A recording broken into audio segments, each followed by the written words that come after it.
కొన్నేళ్ల నుంచి హిట్ను చవి చూడలేకపోతున్న మంచు మనోజ్ తన నయా మూవీ ఒక్కడు మిగిలాడు పై భారీ ఆశలే పెట్టుకున్నాడు.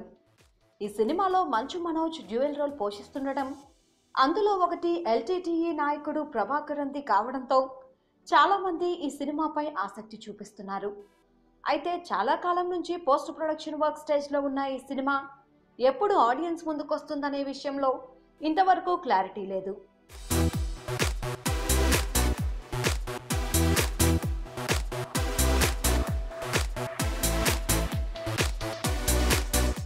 అయితే తాజాగా ఈ సినిమా రిలీజ్ డేట్ గురించి ఇండస్ట్రీలో సరికొత్త టాక్ వినిపిస్తోంది.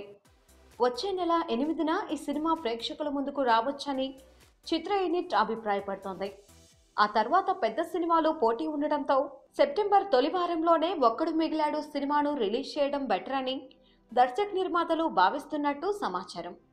నిజానికి గుంటూరోడు సినిమాతో మనోజ్కు హిట్ వస్తుందని చాలా మంది భావించారు.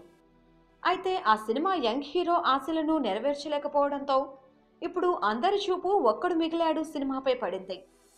అజయ్ ఆండ్రూ అనే కొత్త దర్శకుడు తెరకెక్కించిన ఈ సినిమాలో అనీషా అమ్రోస్ హీరోయిన్ గా నటిస్తోంది.